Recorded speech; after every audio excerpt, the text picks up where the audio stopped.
logo que se aproximaram de Jerusalém, de Betfagé e de Betânia, junto do Monte das Oliveiras, enviou 2 dos seus discípulos e disse-lhes: ide à aldeia que está defronte de vós, e logo que ali entrardes, encontrareis preso um jumentinho, sobre o qual ainda não montou homem algum. Soltai-o e trazei-o. Se alguém vos disser: por que fazeis isso? Dizei-lhe que o Senhor precisa dele. E logo o deixará trazer para aqui. E foram e encontraram o jumentinho preso fora da porta, entre 2 caminhos, e o soltaram. E alguns dos que ali estavam lhes disseram: que fazeis soltando o jumentinho? Eles, porém, disseram-lhes como Jesus lhes tinha mandado, e deixaram-nos ir. Ele é tão grande, diz o profeta desta era, que não há nada que possa passar por sobre ele. Mas ele tem tanto poder, que um dia ele pôde se reduzir tanto, que passou por baixo. Ele ficou tão pequeno, ele ficou tão dependente, que ele não possuía nada. Ele não tinha nem mesmo um travesseiro onde ele pudesse reclinar a cabeça. Oh, irmãos. Mas lá no alto, ele pôde planejar, ele pôde executar, ele pôde criar todo um sistema ao qual ele próprio haveria de se submeter a ele. Nós temos uma Bíblia na qual estão, é claro, um Velho e um Novo Testamento. Nesta parte chamada de o Novo Testamento, ela é aberta com 4 evangelhos: Mateus, Marcos, Lucas e João. Na mensagem à brecha, pregada pelo profeta desta era, no dia 17 de março de 1963, no parágrafo 189, ele comenta um pouquinho sobre isto. Ele diz: e Mateus, Marcos, Lucas e João, aqueles 4 evangelhos estão ali guardando isto.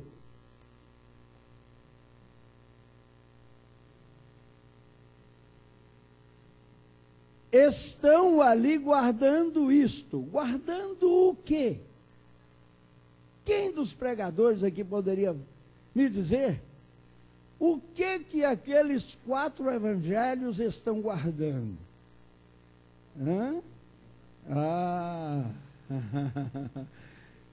Eles estão guardando o livro de Atos. Agora eu pergunto para você: o que quer dizer Atos?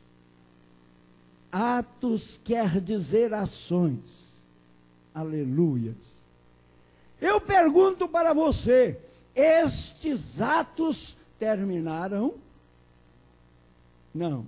O livro de Atos, que os eruditos batizaram como Atos dos Apóstolos,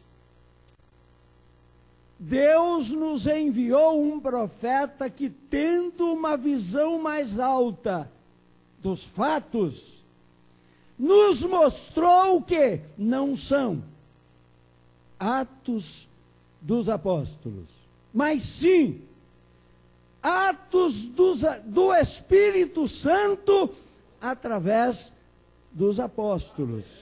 Agora, preste atenção, porque os apóstolos foram apenas a abertura desse livro. Esse livro, ele era para ser composto de cada um daqueles que estavam escritos no livro da vida do Cordeiro, desde antes da fundação do mundo. É você um deles? Então este livro continua sendo escrito. Por isso estes 4 evangelhos, os quais representam os 4 animais representativos,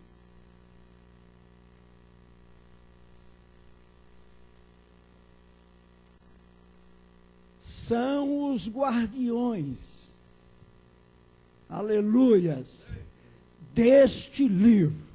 E este livro é você, aleluias. Este livro sou eu. Este livro somos nós. Porque o que nos dá direito ao Espírito Santo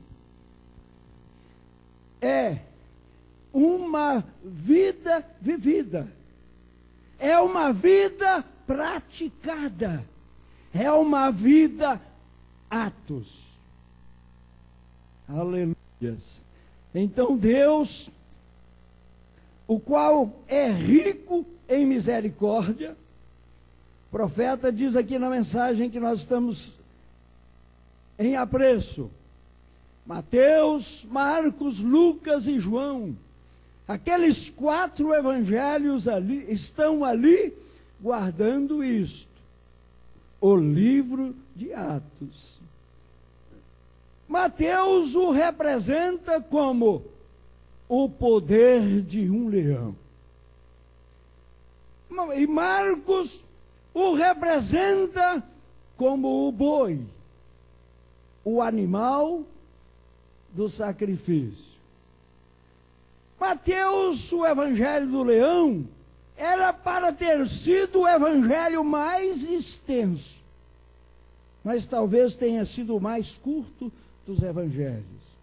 Ele durou de 53 a 170, somente a era de Éfeso. O evangelho do boi teve que ter uma duração maior. Ele durou Éfeso, ele durou Esmirna, Pérgamo e Tiatira. 3 eras. Que foi de 170 a 1000 e tanto. A 1520, exatamente. Foi quando então começou a era de Sardes. Agora, por que Marcos teve que representar esse animal?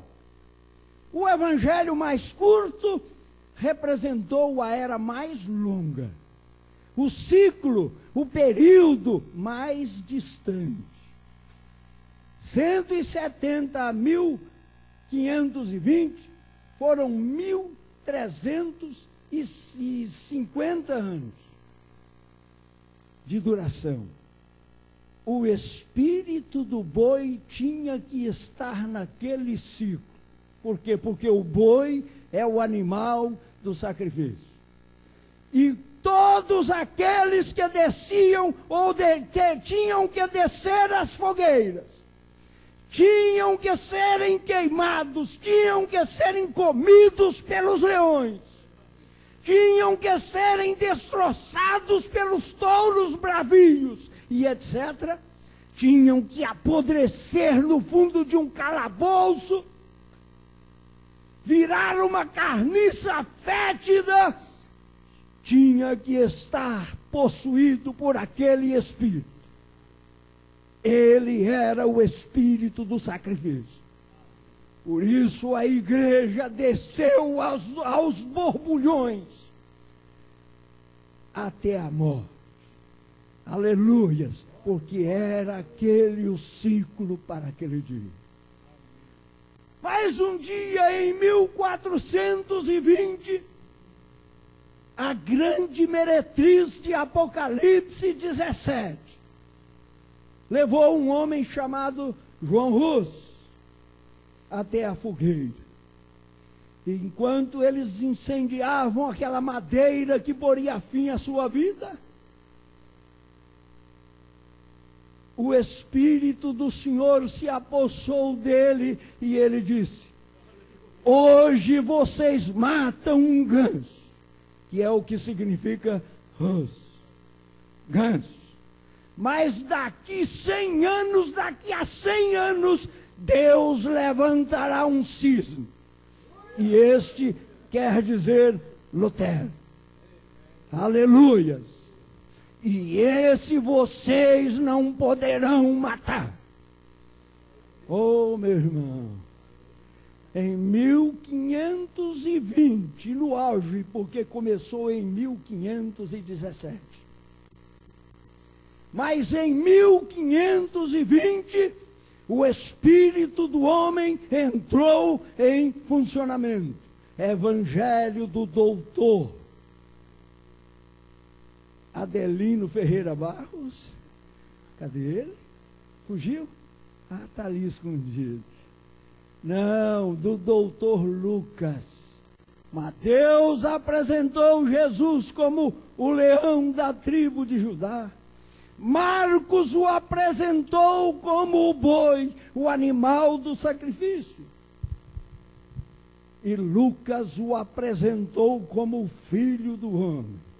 A sabedoria, a inteligência, a sagacidade, a capacidade de se guardar, de se livrar, de se esconder, mas de semear aquilo que estava dentro do seu peito.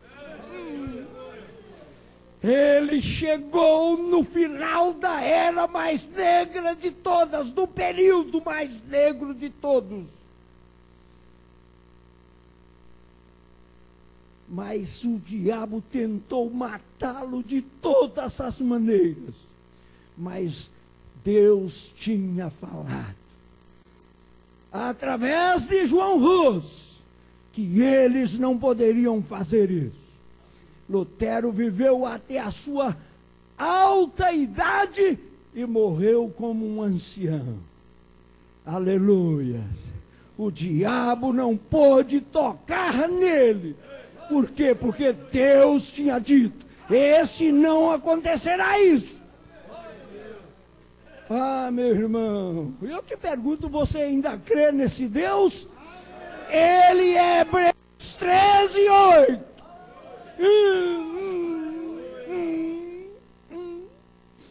Ele é o mesmo ontem, hoje e eternamente. Ele não muda.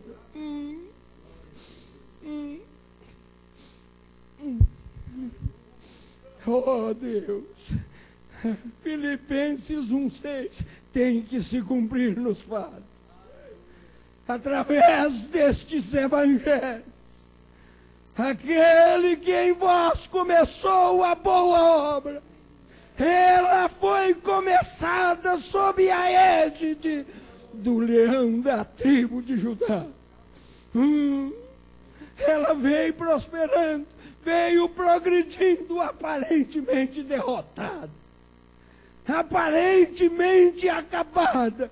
Mas eu pergunto, cada um daqueles que desciam a uma arena, aonde eles estão agora?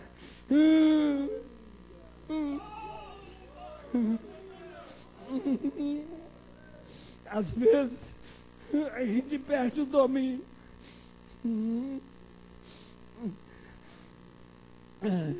Isso veio progredindo. Passou do filho do leão para o boi. Esse boi sustentou a mensagem do alto, viveu esta mensagem, sacrificou-se por esta mensagem. Daqui um pouco Deus melhorou o quadro. Levantou um homem.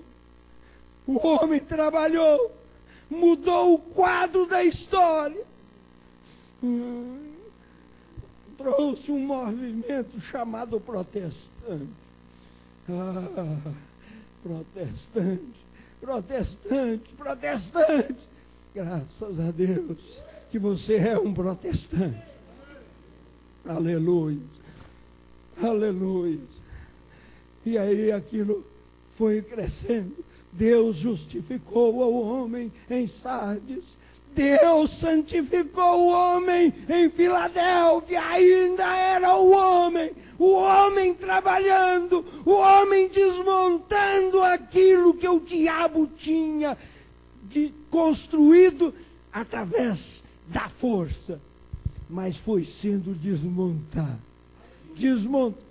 desmontado, aleluia, até que em 1906, aleluia, aquilo que tinha acontecido naquele livrinho chamado Atos, retornou outra vez. Numa rua chamada Azusa, através de um negro cego de um olho. Ah, meu irmão, mas bastava somente isso. Bastava somente um olho. Para ele enxergar que Deus nunca muda. E que os dons e a vocação de Deus ainda estavam vivos. E que eles podiam receber aquilo que a igreja primitiva recebeu. Um homem chamado William Joseph Seymour, aleluia, chutado de um lado para o outro, um ex-escravo, ninguém queria ter nada com ele. Ah, meu irmão, mas ele estava vivendo ainda, começando agora a viver uma visão maior. O Evangelho de João estava agora vindo do seu estado apenas potencial para um nascimento. Aleluias. Ali era o encerrar da era do homem. Porque em 1909, aleluias, entrava em cumprimento o Evangelho de João. Aleluias! João, a águia. Aleluias! A águia aponta para profeta. Amém. Aleluias! Se você observar os 4 evangelhos, você vai ver que João difere dos outros 3. João não se preocupa muito com sinais, prodígios, maravilhas. João não preocupa muito com isso, embora tenha alguns relatos. Mas João se preocupou em mostrar quem era Jesus. A identificar a divindade. Mostrando que ele e o Pai não são 2, muito menos 3. Aleluias. Eu e o Pai somos 1, não 2. Aleluias. Em São João capítulo 6, não me lembro o versículo, parece-me que é o 43 ou 44. Ele disse assim: não que alguém visse ao Pai, a não ser aquele que é de Deus. Este tem visto ao Pai. Lá em São João 14, a partir do versículo 6, escritura que o mundo religioso tem citado de modo perverso, parecido com o que está escrito. Há alguns tempos atrás eu cheguei na cidade de Picos, estado do Piauí, região sul do estado, e fui fazer uma visita por convite. E quando eu cheguei ali, uma outra pessoa tinha dito para o pastor daquela família que eu estaria lá. Ele chegou primeiro que eu. Quando eu cheguei, ele estava lá. E sabendo que nós somos falsos profetas, como eles dizem, ele já começou citando as escrituras para mim. São João 14,6. Eu vim aqui para dizer para o senhor que Jesus disse: eu sou o caminho, a verdade e a vida, ninguém vai ao Pai a não ser por mim. Eu falei: o senhor está errado, irmão. O senhor está errado. Não tem isso que o senhor está citando aí na Bíblia, não. Tem, sim, senhor, eu posso te provar. Eu falei: creio que não. Falei: pegue sua Bíblia, abra sua Bíblia, por favor. Ele enrolou e não quis abrir a Bíblia dele, eu abri a minha. Falei: por favor, leia São João 14,6 para mim. Ele pegou a Bíblia, leu uma vez, e lá lendo, olhando na letra, ele disse: e disse Jesus: eu sou o caminho, a verdade e a vida, ninguém vai ao Pai a não ser por mim. Eu disse: irmão, está errado, leia certo. Não está errado não. Falei: leia de novo. Ele leu de novo, 1, 2, 3, 4, 5 vezes. Eu falei: irmão, você está lendo errado, errado, errado, errado, errado. Não é assim. Leia de novo. O senhor está querendo zombar da minha cara? Falei: não, senhor. O senhor é um homem que tem pessoas que são sangue nas mãos. E o senhor irá responder por cada uma delas se ensinar-lhes errado. Leia de novo, seja humilde. Leia devagar. Porque ele não estava lendo, ele estava citando de cor. Ele estava só olhando para embustar o assunto. Ele não estava lendo, ele estava só citando conforme ele tinha aprendido da teologia. Aí ele começou a ler, olhando lá, e eu disse: vai lendo. Ele disse Jesus. Eu disse: disse Jesus: eu sou o caminho, a verdade e a vida. Ele disse: o caminho, a verdade e a vida. Ninguém. Eu falei: vai ou vem, irmão? Ele estalou o olho assim e falou assim: ninguém vem ao Pai a não ser por mim. Eu falei: mas o senhor me citou 6 vezes, uma sem ler e 5 lendo, e dizendo ninguém vai. Aí não está escrito assim. Por isso que eu disse para o senhor que o senhor está errado. Então não existe aquela escritura que o senhor citou, existe essa aí, ó: ninguém vem ao Pai a não ser por mim. Aí ele foi e falou assim: não, mas nós falamos assim, nós citamos assim, para que o povo entenda melhor. Falei: se eu quero que o senhor suba, eu digo para o senhor: desça, o senhor vai me entender melhor. Se eu quero que o senhor vá ao céu e eu te mando ao inferno, o senhor vai entender melhor. Ele olhou com o olho estatalado em mim. Eu creio que naquela hora ele só tinha uma vontade: me dar um murro no nariz e fazer eu ficar parecendo, né, com uns companheiros que eu tenho. Meu companheiro. Meu irmão, ele estatalou o olho em mim assim, bateu a Bíblia, e chuchou ela lá em cima de uma cadeira com força, deu meia volta, volver-me e deixou falando sozinho com a família que ele tinha ido vigiar. Lobo. Lobo. Lobo. O lobo abandona a ovelha, mas o pastor não. O bom pastor dá a vida pelas ovelhas. Quando ele estava aqui na terra, lhe foi dado o nome mais baixo que podia ser dado: Beelzebul. Ele foi até a cidade mais baixa que existe no mundo, Jericó. Ele foi até a cidade mais baixa que existe no mundo, Jericó, e ficou tão baixo que ele teve até que olhar para cima de uma árvore para ver o homem mais baixo da cidade. Isto é certo. Ele foi chamado de tudo na terra. Nomes feios e tudo mais.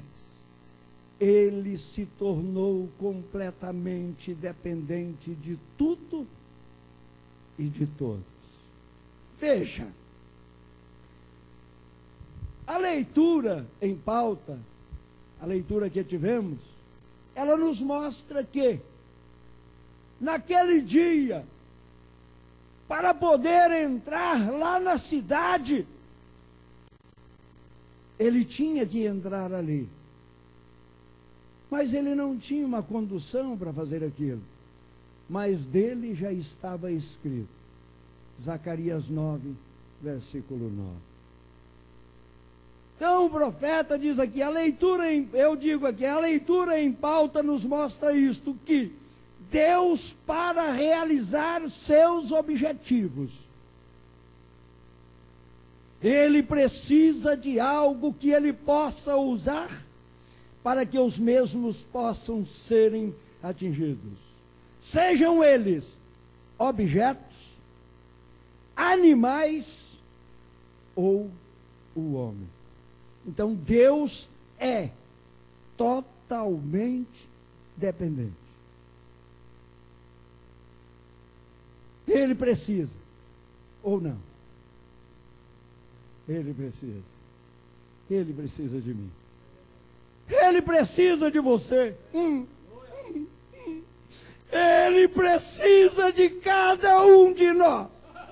Esta cidade não está hoje sem um testemunho. Não, não, não. Mas para que esta cidade conheça o testemunho de Deus, você tem que estar pisando nela. Ele precisa de você. Deus precisava de Jonas. Por quê? Porque ele é Salvador. E para salvar os ninivitas, ele precisava daquele homem. E ele agora não queria fazer o serviço. É ir embora. Ah, meu irmão, Deus precisou fazer alguma coisa. Amém. Não tenha dúvida que se ele precisar de te matar, ele vai te matar. Certo? Mas também se ele precisar que você fique vivo, o inferno inteiro não vai poder te matar. Não, não, não. Ele precisa de você, é com vida. Ele precisa de você, é salvo. Ele pode fazer isso. Aleluia.